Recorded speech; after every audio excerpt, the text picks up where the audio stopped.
ہمارے مشفق و مہربان شیخ الاسلام عالم اسلام کی ممتاز شخصیت حضرت اقدس مولانا مفتی محمد تقی عثمانی صاحب دامت برکاتہم العالیہ،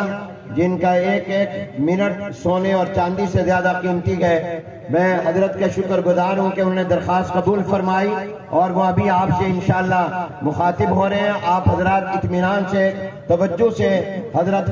کے ارشادات کو سنیں گے، اور حضرت سے میری درخواست ہے کہ اس مجمع میں جو علماء کرام موجود ہیں، دورہ حدیث کے جو فضلاء اور فاضلات ہیں اور جو اساتذہ کرام موجود ہیں، ان کو حضرت سند حدیث بھی عنایت فرما دیں۔ حضرت اقدس مولانا مفتی محمد تقی عثمانی صاحب دامت برکاتہم العالیہ۔ ذرا حضرت پن لگا رہے ہیں، ایک منٹ جلدی کرو۔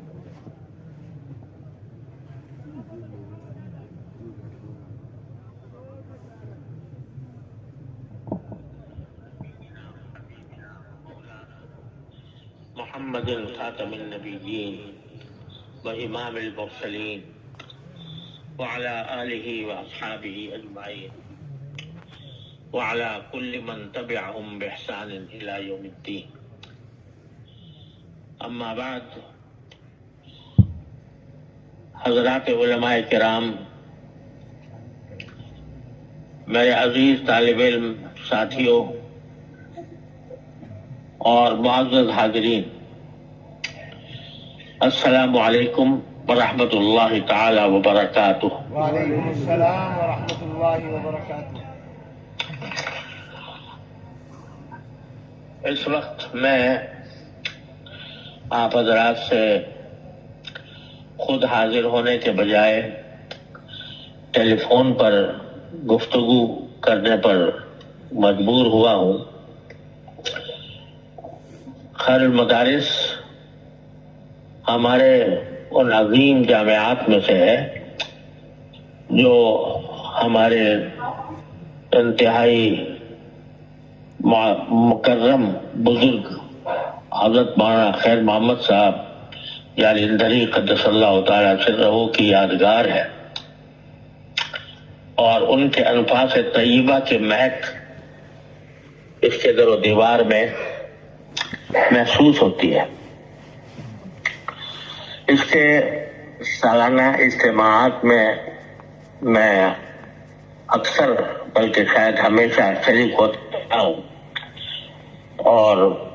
یہ سعادت حاصل کرتا رہا ہوں، لیکن پچھلے 2-3 سال سے مجھے کچھ ایسے عوارض پیش آ جاتے ہیں کہ جس کی بنا پر میں حاضر نہیں ہو پاتا۔ اس مرتبہ بھی حضرت مولانا محمد حنیف جالندھری صاحب دامت برکاتہم العالیہ نے مجھے اتوار کا دن بتایا تھا، لیکن اتوار کے دن میرے لیے دشواری تھی، اس لیے انہوں نے اس کو مقدم کیا اور ہفتے کے دن رکھا، اور میرا ارادہ تھا کہ میں براہ راست حاضر ہوتا۔ اگرچہ میں ایک اپنے تمام احباب کے سامنے ایک درخواست پیش کر چکا ہوں کہ اب میں آخری عمر کے حصے میں ہوں، 84واں سال میرا چل رہا ہے، اور کچھ کام میں چاہتا ہوں کہ اللہ تعالیٰ مرنے سے پہلے کروا لے۔ اس کی وجہ سے میں نے مختلف جلسوں میں حاضری سے معذرت کی ہے، لیکن خیر المدارس کے لیے میں اس لیے آمد کی منظوری دے دیتا ہوں کہ اس کے ساتھ وفاق بھی وابستہ ہے، اور وفاق کے کچھ کام بھی اسی ضمن میں ہو جاتے، اسی لیے میں نے ارادہ کیا تھا کہ میں انشاءاللہ حاضر ہوں، اور اس کے لیے اپنے اسباق دن رات پڑھائے کہ تاکہ میں اس میں حاضر ہو سکوں۔ لیکن عرفت ربی بفتح العزائم، مجھے کچھ ایسے عوارض پیش آ گئے جس کی بنا پر میرے لیے سفر ممکن نہ رہا، اس لیے میں حاضری سے معذرت کرتے ہوئے آپ حضرات سے ٹیلی فون پر خطاب کرنے کا موقع مل رہا ہے، اور حقیقت یہ ہے کہ مجھ سے پہلے ماشاءاللہ جو حضرات علماء کرام کے بیانات ہوئے ان میں وہ حضرات موجود ہیں کہ ان کے ہوتے ہوئے مجھے لب کشائی بھی کرنے کی ضرورت نہیں تھی. ان کی باتیں، ان کے ملفوظات، ان کی نصیحتیں انشاءاللہ بہت کافی اور وافی ہیں. میں صرف ایک بات عرض کرنا چاہتا ہوں اس موقع پر، جبکہ ماشاءاللہ حضرات علماء کرام کا بھی اجتماع ہے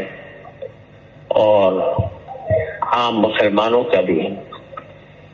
وہ یہ کہ نبی کریم سرور عالم صلی اللہ علیہ وسلم نے یہ ہمیں خبر دی تھی کہ تمہارے گھروں میں فتنے اس طرح گریں گے جیسے کہ بارش کے قطرے گرتے ہیں، ایک کے بعد دوسرا، دوسرے کے بعد تیسرا، طرح طرح کے فتنے تمہارے اوپر نازل ہوں گے. اور آج کا ہمارا زمانہ کچھ ایسا ہی نظر آتا ہے کہ ہر روز کسی نئے فتنے کی خبر ملتی ہے، اور کوئی فتنہ علمی انداز سے اٹھتا ہے، کوئی فکری انداز سے اٹھتا ہے، کوئی عملی سرگرمی کے لحاظ سے اٹھتا ہے، اور ان فتنوں کے درمیان ہم زندگی گزار رہے ہیں. ان فتنوں کی وجہ سے جو نبی کریم سرور عالم صلی اللہ علیہ وسلم نے جس کو فرقہ ناجیہ بتلایا تھا، یعنی ما انا علیہ واصحابی، وہ طائفہ ناجیہ دنیا کی اکثریت کے مقابلے میں اجنبی ہو کر رہ گیا ہے، اور اس کی بھی خبر نبی کریم سرور عالم صلی اللہ علیہ وسلم نے دی تھی کہ الاسلام بدأ غریبا فسيعود كما بدأ، کہ اسلام جب شروع ہوا تھا تو اس وقت بھی لوگوں کی نگاہوں میں اجنبی تھا، اور پھر آخر زمانے میں بھی وہ لوٹ کر اسی طرح اجنبی بن جائے گا. لیکن ساتھ ہی خوشخبری یہ دی تھی کہ فطوبی للغرباء، جو لوگ اجنبی اس دور میں اجنبی بن کر رہیں گے عام معاشرے کے مقابلے میں، ان کے لیے بڑی زبردست خوشخبری ہے، اور انشاءاللہ اللہ تبارک و تعالیٰ انہیں جنت عطا فرمائے گا. آج صورتحال ایسی ہے کہ ان فتنوں کے درمیان ہم لوگ جو الحمدللہ اپنے اکابر علماء دیوبند سے وابستہ ہیں، اور اللہ تعالیٰ نے اپنے فضل و کرم سے ہمیں اس طائفہ ناجیہ سے وابستہ فرمایا، تو اگر دنیا کے عام حالات کو دیکھیں تو ہم لوگ اپنے حلیے ہی سے معاشرے کے اندر کچھ اجنبی نظر آتے ہیں. ہماری داڑھی، ہمارے پگڑی، ہمارا لباس، ہمارا حلیہ، وہ باہر کی دنیا سے مختلف نظر آتا ہے، اور دنیا بھی یہ سمجھتی ہے، چاہے وہ کچھ عقیدت کے کلمات بھی کہہ دیتی ہو، لیکن وہ یہ سمجھتی ہے کہ یہ لوگ دنیا کے عام چلن سے ہٹے ہوئے ہیں، اور اس لیے ہم اجنبی اپنے آپ کو محسوس کرتے ہیں. لیکن یہ اجنبی ہونا نبی کریم سرور عالم صلی اللہ علیہ وسلم کی بشارت کا سبب ہے. وطوبی للغرباء، اس موقع پر اگر ان فتنوں سے بچاؤ کی کوئی صورت ہے تو وہ ایک ہی ہے، اور عوام کے لیے بھی اور طلباء اور علماء کے لیے بھی، کہ وہ اپنے اکابر علماء کے دامن سے وابستہ رہے۔ یہی ایک راستہ ہے جس کے نتیجے میں ہم دنیا کے مسلسل نازل ہونے والے فتنوں سے محفوظ رہ سکتے ہیں۔ اور یہ مدارس دینیہ جو اللہ تعالیٰ کے فضل و کرم سے ہمارے اکابر علماء دیوبند کی روش کے مطابق قائم ہوئے ہیں، یہ در حقیقت اسی لیے قائم ہوئے ہیں کہ وہ راہ اعتدال جو ما انا علیہ واصحابی کے ذریعے نبی کریم صلی اللہ علیہ وسلم نے ہمیں بتائی ہے، اور جس پر ہمارے اکابر علماء دیوبند کاربند رہے ہیں، اور جس کے تحفظ کے لیے انہوں نے قربانیاں دی ہیں، اور جسے ہم تک پہنچانے کے لیے انہوں نے اپنے جان و مال کی بھی پرواہ نہیں کی، روکھی سوکھی کھا کر موٹا چھوٹا پہن کر دنیا کے آرائشوں آسائشوں سے قطع نظر کر کے یہ علم ہم تک پہنچایا، اور صرف علم ہی نہیں پہنچایا بلکہ اس علم کے ساتھ ایک مزاج پہنچایا جو اتباع سنت کا مزاج ہے، جو ما علیہ واصحابی کا مزاج ہے، وہ ہم تک پہنچایا۔ تو یہ مدارس دینیہ الحمدللہ اس مزاج کے تحفظ کے لیے کوشاں ہے، اور اللہ تعالیٰ کے فضل و کرم سے سارے مدارس دینیہ جو ان اکابر علماء دیوبند سے وابستہ ہے تقریباً سب ایک لڑی میں پروئے ہوئے ہیں، وفاق کی لڑی، اور اس میں اللہ تعالیٰ ان کو ہمیشہ اسی طرح متحد اور متفق رکھے۔ تو چاہے میرے اندر خرابی ہو، میرے اعمال خراب ہو، میرے طرز عمل میں کمی ہو، لیکن یہ مجموعہ جو مدارس دینیہ کا ہے یہ الحمدللہ وارث ہے اکابر علماء دیوبند کا، اور اس مجموعے کے اندر انشاءاللہ خیر ہے۔ یہ کیونکہ مجموعہ انفرادی اثرات کی اپنی کمی کوتاہی کے باوجود یہ مجموعہ وابستہ ہے اس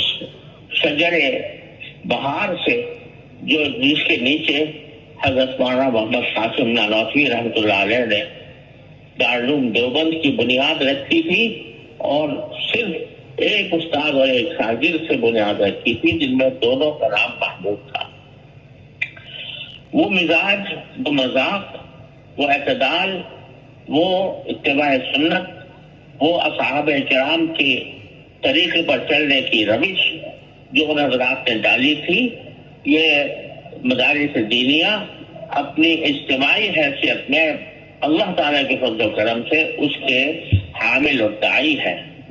میرے عمل میں خرابی ہے، میں عمل کے اعتبار سے بہت کوتاہ ہوں، بہت غلط کار ہوں، خطا کار ہوں، گناہ گار ہوں، لیکن چونکہ ان حضرات کا اکابر کا مزاج اور مذاق اور ان کا مسلک اور ان کا طرز فکر الحمدللہ روز روشن کی طرح واضح ہے، اس لیے کوئی ہمیں اس کو انشاءاللہ گمراہ نہیں کر سکتا۔ لہذا میں یہ پیغام دینا چاہتا ہوں اپنے تمام ساتھیوں کو کہ ان فتنوں کی بارش میں اگر بچاؤ کا کوئی راستہ ہے تو وہ ان حضرات کے ساتھ جڑے رہنے میں ہے، مدارس دینیہ کے ساتھ جڑے رہنے میں ہے، اور علماء کرام کے ساتھ جڑے رہنے میں ہے۔ اور جب کوئی شخص اس دائرے سے باہر نکلے گا تو کسی نہ کسی فتنے کا شکار ہوگا۔ لہٰذا بس میں پیغام دینا چاہتا ہوں اس اجتماع عظیم اجتماع سے، مبارک اجتماع میں تمام حاضرین کو جن میں ہم سبھی داخل ہیں، اور یہ میں مخاطب اپنے آپ کو بھی کر رہا ہوں اور اپنے واسطے سے سب حضرات کو بھی، کہ ہمارا بچاؤ کا راستہ صرف ان حضرات علماء کرام کے ساتھ اپنا دامن جوڑے رکھنے اور ان سے وابستہ رہنے میں ہے۔ اللہ تبارک و تعالیٰ اپنے فضل و کرم سے، اپنے رحمت سے ہمیں اس کی توفیق نصیب فرمائے۔ اور مجھ سے یہ بھی فرمائش کی گئی ہے، اگرچہ میں اس کا اہل نہیں ہوں، لیکن اس فرمائش کی تعمیل، حکم کی تعمیل میں یہ بھی عرض کرتا ہوں کہ مجھے اپنے دل مشائخ سے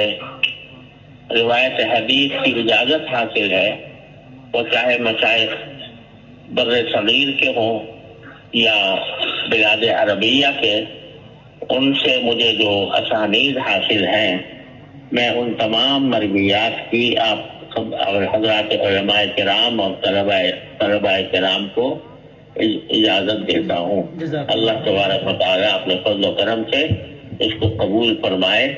اور ہم سب کو نبی کریم صلی اللہ علیہ وسلم کی سنت پر عمل پیرا ہونے کی توفیق عطا فرمائے۔ وآخر دعوانا ان الحمد للہ رب العالمین۔